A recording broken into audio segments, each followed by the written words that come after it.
E nós vamos fazer contato com o professor de Ciência Política da Universidade Federal do Rio de Janeiro, coordenador do Núcleo de Estudos sobre a Democracia Brasileira, Josué Medeiros. Bom dia, Josué. Salve, Glauco, bom dia. Bom dia, estar aqui de novo. É um prazer estar aqui de novo com você. Prazer é nosso em recebê-lo, Josué. E ontem nós tivemos aí o dia seguinte, o day after do 7 de setembro, né, que foi bastante comentado no meio político por conta praticamente do sequestro, né, da data por parte do presidente Jair Bolsonaro, e 5 partidos anunciaram que vão ingressar com ações na Justiça Eleitoral contra o presidente em função dos atos políticos alusivos a esse feriado, né, que na verdade tiveram um caráter eleitoral. E eles prometeram denunciar o presidente no TSE por abuso de poder econômico e abuso de poder político. Como é que você viu os atos em si e também essa reação, Josué? Olha, Glauco, a gente viu um dia de golpe, né? Um dia de mobilização golpista, a captura de uma data cívica, a captura de um feriado nacional por um presidente, por um movimento político, algo inédito na nossa história, né? Obviamente a ditadura militar também fez esse tipo de captura, mas ali a gente não vivia numa democracia e agora a gente vive.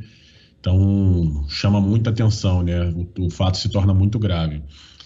Do ponto de vista das consequências, acho importante, né, esse movimento dos partidos. É preciso cercar, é preciso pressionar institucionalmente o Bolsonaro, mesmo, né, você vê que nas redes sociais a bolha progressista fala, mas isso não vai dar em nada, né? Mas não é sobre dar em nada ou dar em alguma coisa.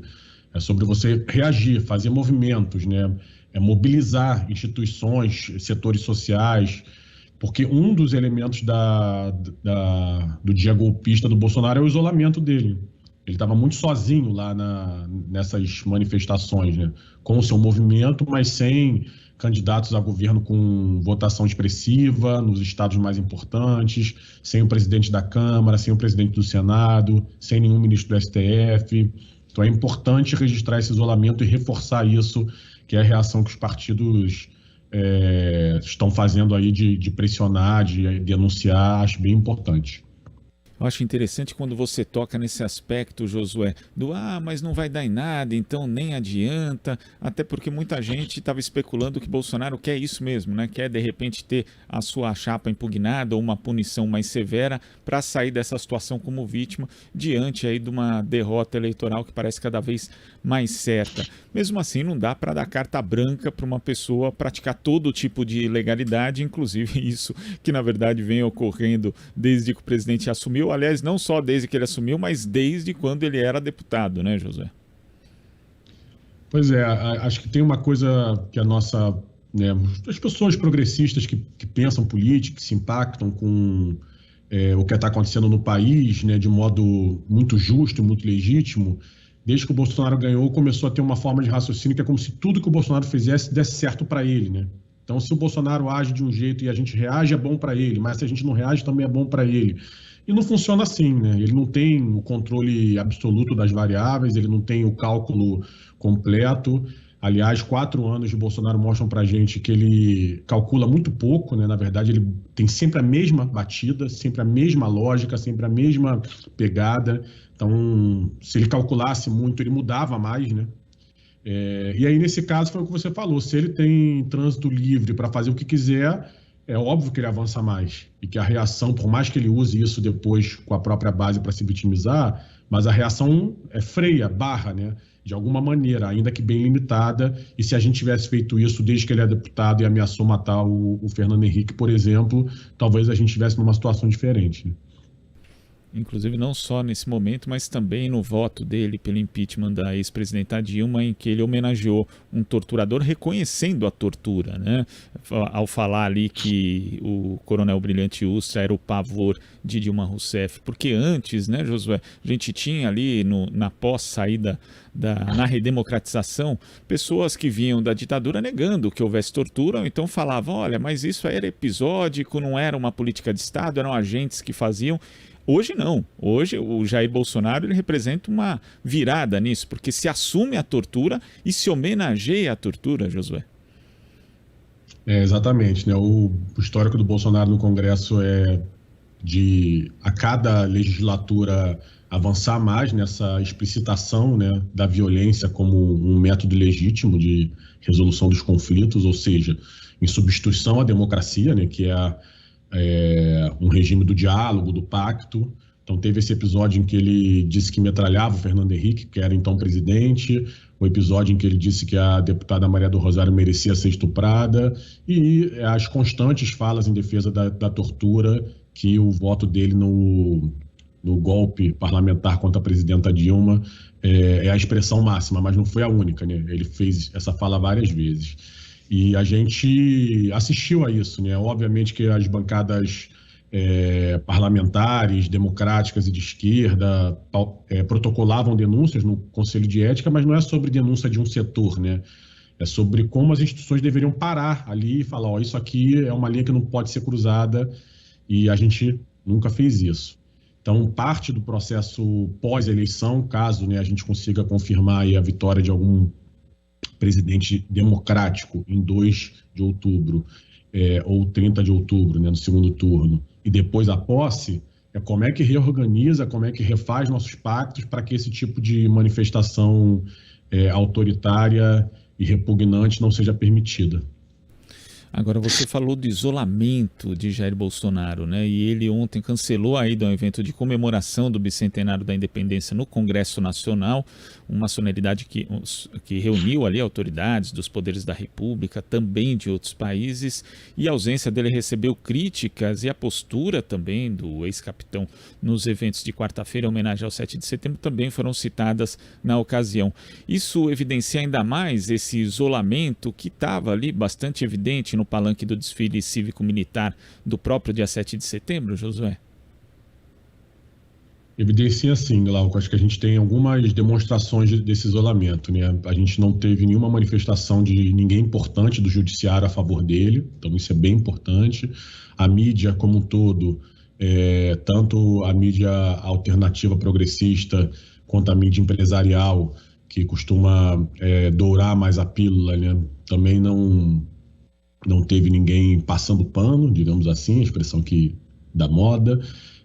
O parlamento não perfilou com Bolsonaro, e eu tenho destacado do ponto de vista eleitoral o fato de que nenhum candidato ao governo do estado que é competitivo e é do campo do Bolsonaro, né, de direita, mesmo dos partidos do Bolsonaro, fez coro às mobilizações golpistas do Bolsonaro, né? Eu acho esse elemento bem importante, porque os candidatos a governo estadual que são competitivos querem ganhar a eleição e percebem que o caminho que o Bolsonaro aponta não os leva à vitória eleitoral, né? Os leva ao isolamento, ainda que você mantenha uma base muito, muito forte, muito coesa. Então, eu quero destacar muito isso do ponto de vista eleitoral. Vamos ver hoje, né, se o Datafolha, que sai à noite, que pegou o campo pós 7 de setembro, confirma que esse tipo de mobilização golpista do Bolsonaro não traduz, não resulta em dividendos eleitorais positivos. Agora, ontem nós tivemos o ministro do Supremo Tribunal Federal, Luiz Fux, comandando a sua última sessão na presidência do STF. Na próxima segunda-feira vai tomar posse a ministra Rosa Weber como presidenta da corte. E o Luiz Fux disse o seguinte ontem, Josué: não houve um dia sequer em que a legitimidade de nossas decisões não tenha sido questionada, seja por palavras hostis, seja por atos antidemocráticos. Ele não menciona o presidente Jair Bolsonaro, mas o recado também fica bastante transparente. Como é que você vê isso? E a gente sabe que, na verdade, o Fux ele tentou dialogar com o Bolsonaro durante boa parte da gestão do atual presidente. Com a ministra Rosa Weber, você acha que pode ter um acirramento maior, ou seja, uma postura mais assertiva dela em relação a esses ataques à democracia? Eu espero que sim, porque ela é presidente agora durante o processo eleitoral, né? Então, se ela e o Alexandre de Moraes, que preside o Tribunal Superior Eleitoral, não acirrarem a defesa da democracia, o Bolsonaro vai avançar. Agora, eu achei interessante esse diagnóstico, foi exatamente isso que a gente, né, como pesquisador, acho que vocês, a partir do jornalismo, também viram desde 2019, né?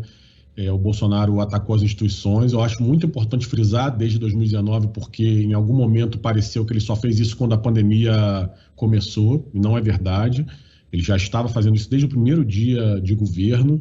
E lamentar que o Fux não tenha citado o Bolsonaro, né? Era importante, nesse momento, ele se despedindo aí da presidência da Suprema Corte, dar nome aos bois e deixar nítido para a sociedade brasileira o papel do presidente da República nesse questionamento diário que o nosso sistema jurídico sofreu, tanto do Poder Executivo quanto dessa militância mais radicalizada do bolsonarismo.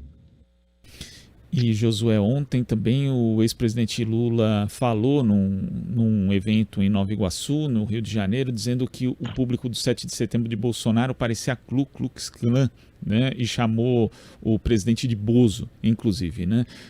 No vídeo do 7 de setembro ali, em que ele responde, foi bastante atacado, severamente atacado, de forma baixa pelo presidente Jair Bolsonaro nos discursos que ele fez ali no dia da independência. O ex-presidente Lula respondeu num vídeo também, inclusive citando o episódio da compra em dinheiro vivo de 51 imóveis por parte da família Bolsonaro, já mudando um pouco o nível de resposta, né, que antes muitos consideravam inclusive muito amena. Você acha que isso está inaugurando uma nova fase da campanha em que o ex-presidente Lula vai para o embate direto com Bolsonaro? Acho que sim, Glauco. A gente teve já no programa eleitoral do Bolsonaro, antes do dia 7 de setembro, uma subida de tom contra o Lula, né? As propagandas estão bem agressivas, então parece que a estratégia da campanha do Bolsonaro é aumentar, né, o tom de criminalização do Lula, e seria estranho, né, se a campanha do Lula não reagisse. Então esse processo marcado aí pela fala do Lula em Nova Iguaçu talvez inaugure, eu acho que sim. A gente tem que ver como é que isso vai chegar na propaganda oficial. Mas eu acho que o importante desse diagnóstico de que os dois estão subindo um tom um com o outro é o reforço da polarização, né? Que é algo que a gente já esperava para a reta final.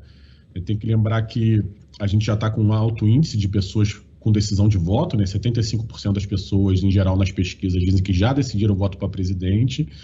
E esses 25% que não decidiram, em geral, são justamente os eleitores da chamada terceira via, né? Do Ciro, da Tebet. Então vai haver aí uma disputa muito grande do Lula por esse eleitor para tentar resolver no primeiro turno e do Bolsonaro por esse eleitor para tentar chegar mais perto do Lula no segundo turno, porque se tem segundo turno e a distância é muito grande, é muito difícil do Bolsonaro virar. Então, até para a mobilização golpista que ele quer fazer no segundo turno, ele precisa diminuir a distância para o Lula. Eu acho que é isso que a gente vai ver do ponto de vista eleitoral agora na reta final da campanha. Agora, falando justamente dessa reta final, né? Quando a gente observa o perfil dos eleitores, talvez o eleitor do Ciro Gomes ele esteja mais propenso a migrar eventualmente para uma candidatura do ex-presidente Lula do que, por exemplo, os eleitores da candidata Simone Tebet. Você acredita que, caso a Simone Tebet sustente esse crescimento que ela teve nas últimas pesquisas fora da margem de erro e acabe ultrapassando o Ciro Gomes, a candidatura dele pode desidratar na reta final e, na verdade, esses votos que migrariam para Lula no segundo turno migrarem já no primeiro? Acho possível, sim. Acho que a gente vai ter 2 semanas de muita tensão do ponto de vista eleitoral, nessa subida de tom, o Bolsonaro radicalizando seus apoiadores, a gente com o receio de ver mais episódios de violência política. E além dessa tensão, a gente vai ter muita emoção, né? Porque tem uma dinâmica de migração de votos mesmo, que é tradicional. Assim, você pode ver em toda eleição nossa, tem uma reta final, umas ondas, né? Em 2018, por exemplo, foi uma onda a favor do Bolsonaro, né? Ele quase venceu no primeiro turno, com um crescimento bem considerável na última semana. Então, acho que sim, acho que vai ter um movimento muito forte de pressão, né, positiva aí sobre o eleitorado do Ciro. Essa pressão vem por parte do eleitor do Lula, que quer resolver logo no primeiro turno, mas também por parte de um eleitor que não é do Lula, mas que está com receio de ver o Bolsonaro no segundo turno, e aí começa a migrar para encerrar logo a eleição. E nos últimos dias, né, última semana, tem essa terceira pressão aí que é nova, que é um crescimento da Simone Tebet, que pode desbancar o Ciro de um terceiro lugar. Seria um fato novo na eleição, algo não esperado, né, quando a gente analisava o quadro eleitoral. E bem interessante de ver como é que o Ciro vai reagir a isso também, porque até agora o Ciro se coloca como se fosse natural que ele está ali no terceiro lugar e é ele que teria a condição de ocupar, de quebrar a polarização, né? E o crescimento da Simone Tebet mostra que não é natural esse lugar, que tem uma disputa também nesse campo. Josué, queria agradecer a sua participação aqui no Jornal Brasil Atual de hoje. Muito obrigado, até a próxima. Até a próxima, agradeço vocês e que a gente tenha aí uma reta final de eleição para fortalecer a nossa democracia, que é o que o Brasil precisa. Tá certo. Conversamos aqui com o professor de Ciência Política da Universidade Federal do Rio de Janeiro e coordenador do Núcleo de Estudos sobre a Democracia Brasileira, Josué Medeiros. Estamos apresentando Jornal Brasil Atual. As notícias que os outros não dão.